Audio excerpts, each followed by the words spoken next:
آج ایبٹ کی ڈیوٹی ہے. پہلے تو یہ تھا ہزارہ پورا آتا تھا. میں سمجھتا ہوں کہ ہزارے میں بھی ایبٹ جو ہے وہ پی ٹی آئی کا گڑھ ہے. میں اتنا آپ کو کہہ سکتا ہوں کہ نون لیگ کے پچھلے 30 سالوں میں جتنے کام ہوئے اس سے ہم نے 10 گنا زیادہ کام کرائے. سب سے بڑی بات یہ ہے کہ ایبٹ ایک بہت خوبصورت علاقہ ہے. تو ہم جس کے اوپر آگے زور دینا چاہتے ہیں وہ ہے ٹورزم.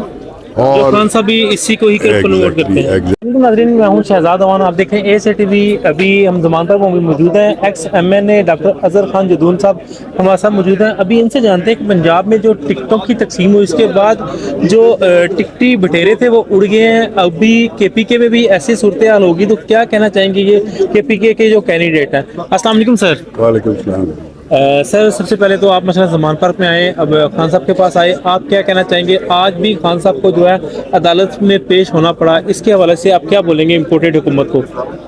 دیکھیے جی, ہمیں تاریخ ہمارے سامنے ہے کہ کس طریقے سے لاڈلے بغیر حاضری دیے ہوئے ان کو نکل جاتے تھے. اور ایسے بھی آپ دیکھ لیں کہ جی ایک بندہ بیمار ہو کے گیا 2 ہفتوں کے لیے 50 روپے کی 5 اسٹامپ پیپر کے اوپر وہ گیا اور آج 4 سال ہو گئے وہ واپس نہیں آیا. اور یہاں پہ اچھی طریقے سے پتہ تھا کہ جی وہ جو لاہور ہائی کورٹ میں پیش ہوئے عمران خان, وہاں پہ ان کی ٹانگ پہ لگی اور اس کے بعد ان کی حالت ٹھیک نہیں تھی, لیکن پھر بھی ان کو کہا گیا کہ نہیں جی آپ نے خواہ مخواہ ہے. اور وہ کیونکہ ہماری پارٹی ہی انصاف کے لیے جدوجہد کر رہی ہے, اس لیے وہ انصاف کو مد نظر رکھتے ہوئے وہ زخمی حالت میں اس حالت میں وہ گئے اور جا کے وہاں پہ پیش ہوئے. تو یہ تو آپ دیکھیں, آپ کا سوشل میڈیا کا زمانہ ہے, پیچھے لوگ سارے دیکھتے رہے ہیں کیا ہوتا رہا ہے اور آج کیا ہو رہا ہے وہ بھی لوگ دیکھ رہے ہیں. تو میرا خیال ہے کہ جی اب لوگوں سے کوئی بات ڈھکی چھپی نہیں ہے کہ عمران خان کے ساتھ کیا ہو رہا ہے اور پہلے کیا ہوتا ہے.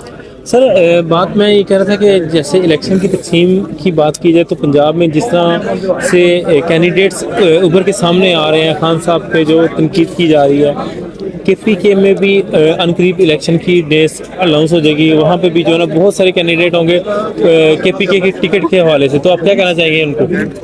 دیکھیں یہاں پہ بھی جو کچھ ہوا تو میرا خیال ہے, دیکھیں اتنے لوگ جب ایک کانسٹیٹوئنسی میں 10 15 لوگ ٹکٹ ہولڈر ہوں اور ہر ایک آدمی اپنا آپ کو سمجھتا ہے کہ میں ہی قابل ہوں, تو وہ خان صاحب نے جب ٹکٹ دیے تو پھر جب یہ ہیو اینڈ کرائے ہوا تو انہوں نے کہا پھر میں اس کو ریکنسیڈر کروں گا, اور میرا خیال ہے انہوں نے ریکنسیڈر بھی کی. اس طرح کے پی میں ذرا تھوڑا سا مختلف ہے کیونکہ ہم لوگ پچھلے 10 سالوں سے کے پی میں پی ٹی آئی کی حکومت ہے اور وہاں پہ already MPAs MNAs بیٹھے ہوئے ہیں جو اپنی سیٹوں کے اوپر ہیں.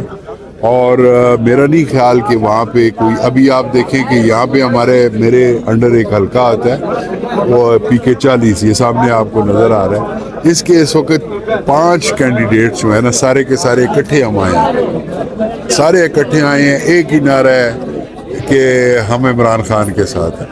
مطلب یہ ہے کہ جی جس وقت آپ دیکھ لیں کے پی میں انشاءاللہ مثال, پہلے بھی کے پی مثالیں بناتا رہا ہے, اس بار بھی مثال بنائے گا کہ جس کو ٹکٹ ملے گا سارے اس کے ساتھ ہیں انشاءاللہ تعالیٰ. بہت کم وہاں پہ ایسا چانس ہے. سر اگر بات کی جائے تو آپ کو سب سے مضبوط کینڈیڈیٹ کون سا لگ رہا ہے پی کے 40 سے؟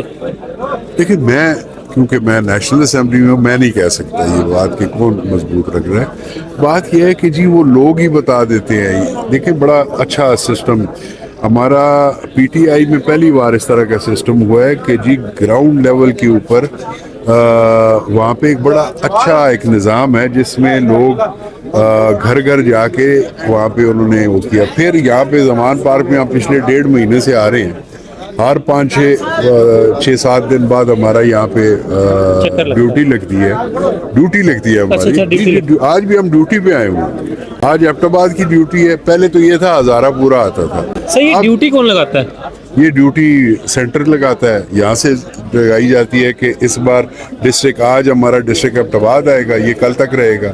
پھر کل ہری پور تھا, وہ رہا, پرسوں مانسیرا آئے گا. اس طریقے سے 5 ڈسٹرکٹ جو ہیں وہ اپنے ایک دن کی, پہلے سارے اکٹھے آتے تھے تو اتنا پتہ نہیں لگتا تھا کہ, لیکن اب دیکھیں آج ایبٹ آباد آیا ہوا ہے تو اس نے اپنے آپ کو منوا لیا ہے کہ اس وقت سب سے زیادہ اسٹرینتھ جو ہے وہ ایبٹ آباد کی ہے.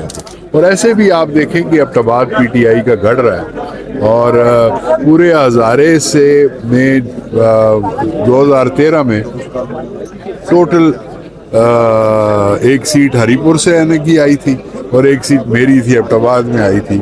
لیکن پھر وہ این اے کی سیٹ جو ہری پور کی تھی وہ چھین لی گئی نون والے لے کے, لیکن 1 ہزارے کی سیٹ نیشنل اسمبلی میں تھی وہ میری تھی.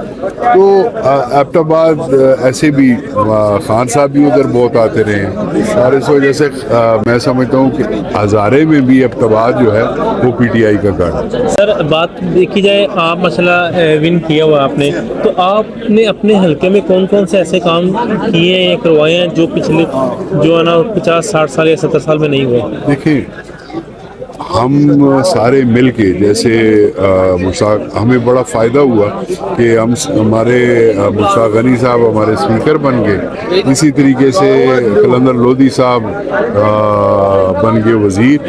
تو ہم نے ایبٹ آباد میں ماشاءاللہ بہت زیادہ کام کرے.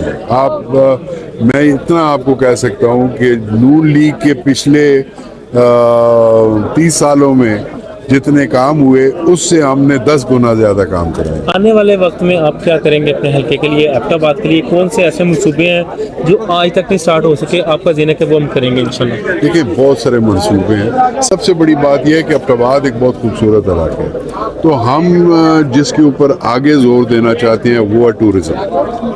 اور خان صاحب بھی اسی کو ہی پروموٹ کرتے ہیں. ایگزیکٹلی, اور آپ کو پتہ ہے ایبٹ آباد میں بہت زیادہ ٹورزم کا ایک وہ ہے, تو انشاءاللہ تعالیٰ ایک پلان ہم نے بنایا ہوا ہے کہ ایبٹ آباد ایک سینٹر آف ہزارے کا سینٹر آف ٹورزم انشاءاللہ بنے گا. اور جو اس کے قریب ایسے علاقے ہیں جو بہت خوبصورت ہیں جو لوگوں کو پتہ ہی نہیں, ٹھنڈیانی ہے, نتھیگلی مری تو سب کو پتہ ہے نا, لیکن ٹھنڈیانی اور ایسے علاقے ہیں ہمارے جو بالکل ورجن ہیں. سر ٹنڈیانی روڈ کی بات کی جائے تو یہ پی ٹی آئی کے دورے حکومت میں سٹارٹ ہوا ہے, اس سے کتنا فائدہ ہوگا سیاحت کو؟ دیکھیں اس سے یہ فائدہ ہوا ہے کہ جی ہم نے یہ جو ورلڈ بینک اور ایشین بینک کے تعاون سے ابھی جو ایبٹ آباد کا ناردرن بائی پاس بنا ہے وہ تو کمپلیٹ ہو گیا. اب ایبٹ آباد سے یہ جا کے سیدھا ٹھنڈانی سے ہوتے ہوئے یہ گڑی حبیب اللہ کے ساتھ ملے گا. تو جو گلیات والا ٹورزم ایسے ان کو مانسیرا کی طرف سے جانا پڑتا تھا, اب یہ ڈائریکٹلی جو ہے سیدھے بالا کوٹ اور ناران اور اس طرح چلے گئے. سر لاسٹ میں آپ ایبٹ آباد کی جو نوجوان نسل ہے ان کو کیا پیغام دینا چاہیں گے؟ میری نوجوان نسل کو یہ پیغام ہے کہ دیکھیں میری اس وقت 60 سے اوپر عمر ہو گئی ہے. ہم جو میری عمر میں نے دیکھا ہے کہ ہم غلامی کی زندگی گزار, انگریز تو چلا گیا تھا لیکن ہم دیسی انگریزوں کی غلامی میں تھے. یہ وقت ہے اور یہ وقت چلا گیا تو پھر کبھی نہیں آئے گا. اس لیے متحد ہو کے اپنی آزادی کے لیے اور ہم آنے والی نسلوں کی آزادی کے لیے عمران خان کا اور سپریم کورٹ کا ساتھ دیں تاکہ ہمیں خونی انقلاب نہ آئے, ہم ایوولوشن کے ذریعے یہ انقلاب لے کے آئے. عمران خان کی کیا دیکھیں. پاکستان زندہ باد.